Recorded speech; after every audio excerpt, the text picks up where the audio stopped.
Hi,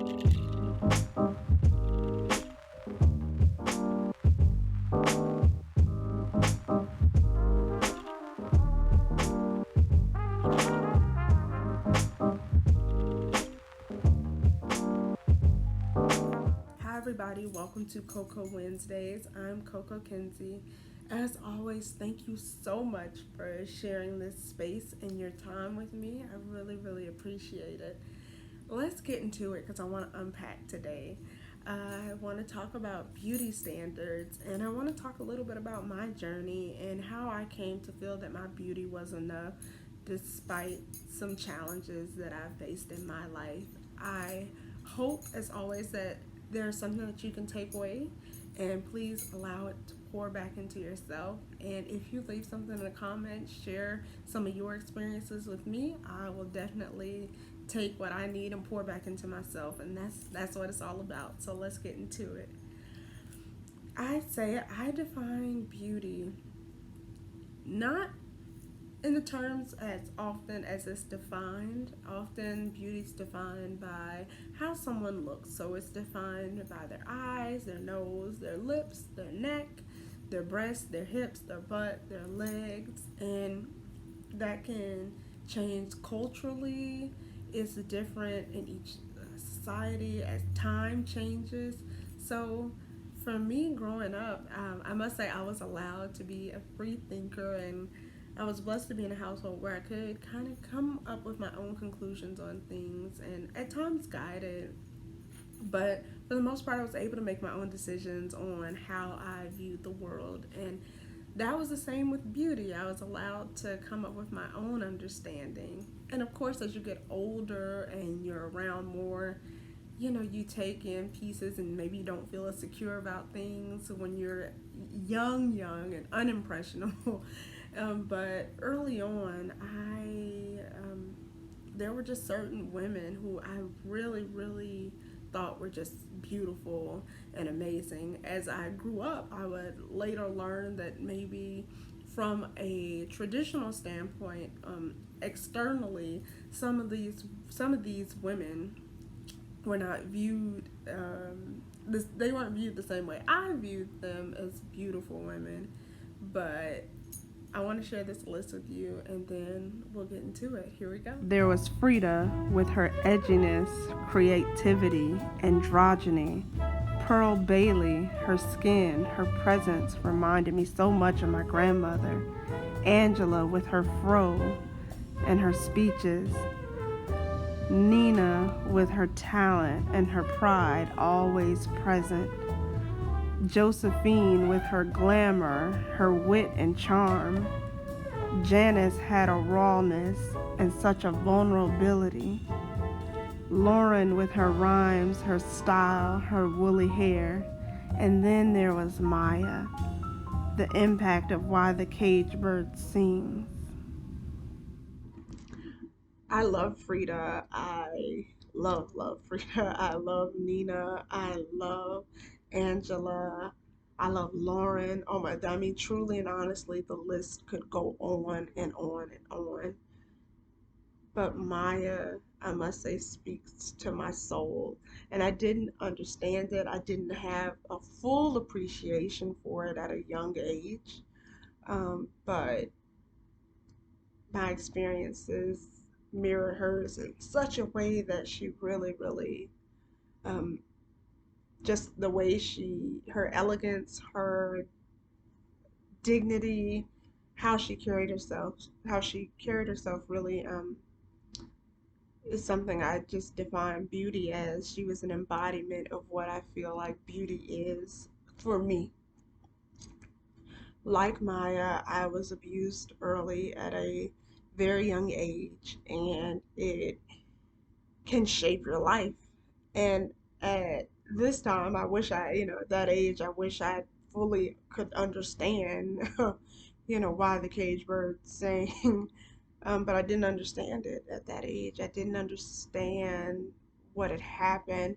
I knew enough to know that didn't tell anybody. I didn't tell my parents, but I knew enough to be shamed, to be guilted, and I felt like I didn't feel pretty. I didn't feel like myself. I didn't feel like I had ownership or autonomy over my body. And that trauma continued because it wasn't dealt with. So going into my teenage years, the in a sense, the normal kind of teasing that comes along and peer pressure with being a teenager, I certainly dealt with. But on top of that, again, I have this trauma that is left undealt with. And then not feeling enough again, I was talked about for my crooked teeth. I was talked about as not being, I went as going to a predominantly black school. I was not black enough. I listened to rock music. I had a pretty eclectic style. I like to think of myself as Erykah Badu mixed with Grace Slick, mixed with Janis Joplin, mixed, I don't know. I just had my own thing. And when I walked out the door, of course, my mom hyped me up. And as an artist, she probably loved it and appreciated it. But when I got to school, it wasn't. And I did feel confident in some ways because there was a conversation where I did tell my mom I was really tired of being teased. It was hard.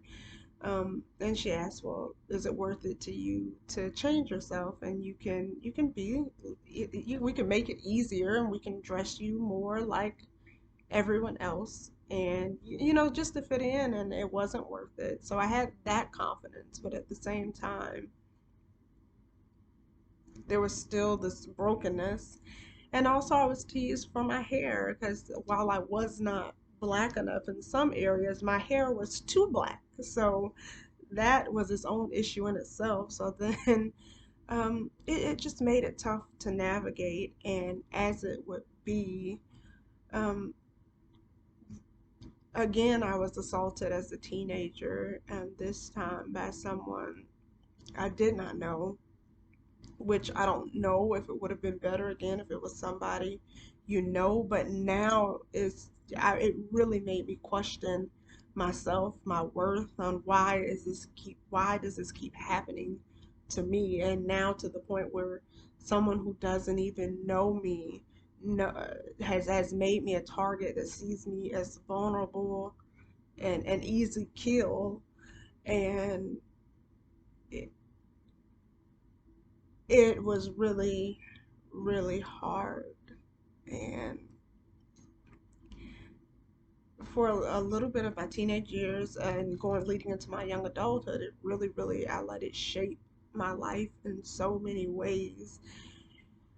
And as it would be, when after having a few miscarriages and things like that, I had another incident where someone hacked into an account and took nude photos of me and put them on the internet.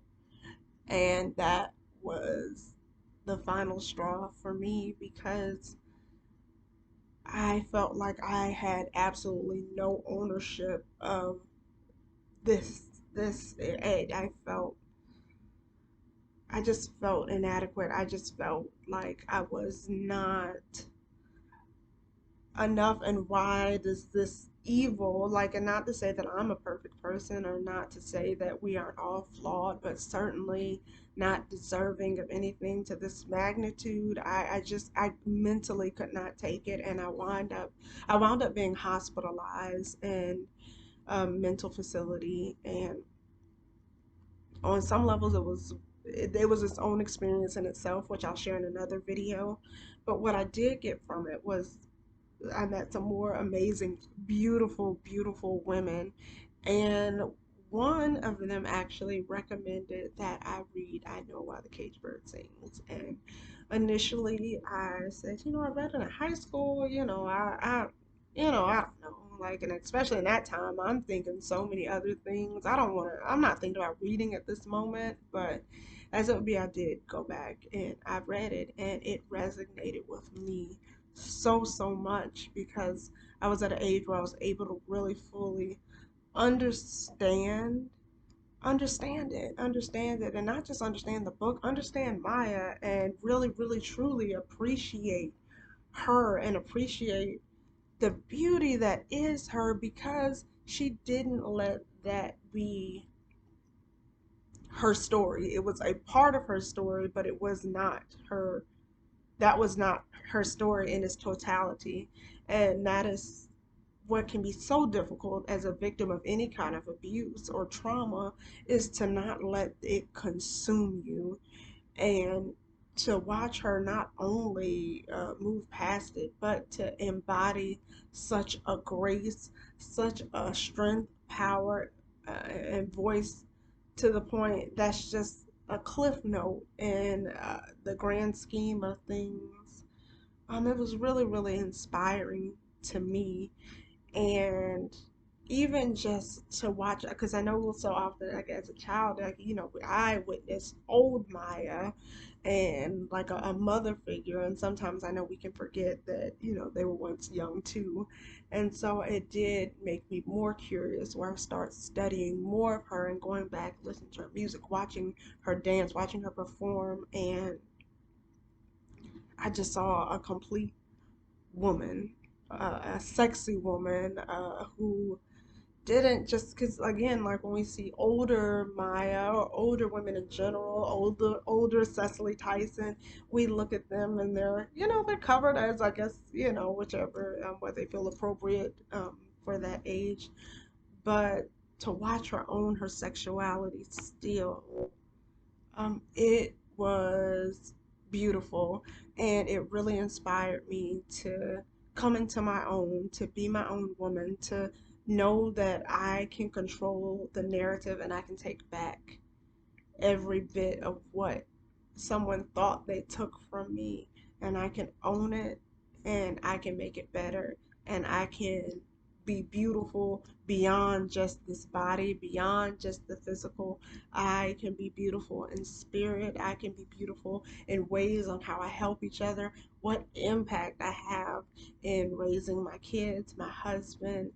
I just, it just opened my eyes to so much more in what beauty is. And so today I take time to celebrate Maya Angelou and her beauty, and just how her inspiration, how her story helped me take control and write my own story and gain back ownership in being the author of my story.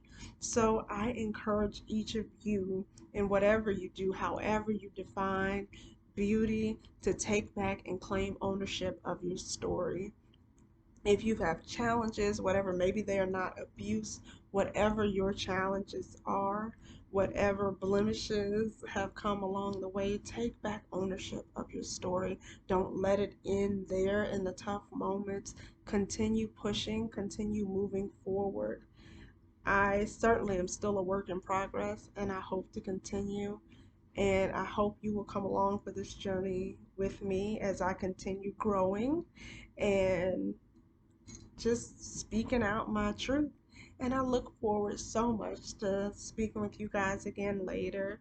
Peace and so many blessings. Love, light. Be encouraged. I'll chat with you soon.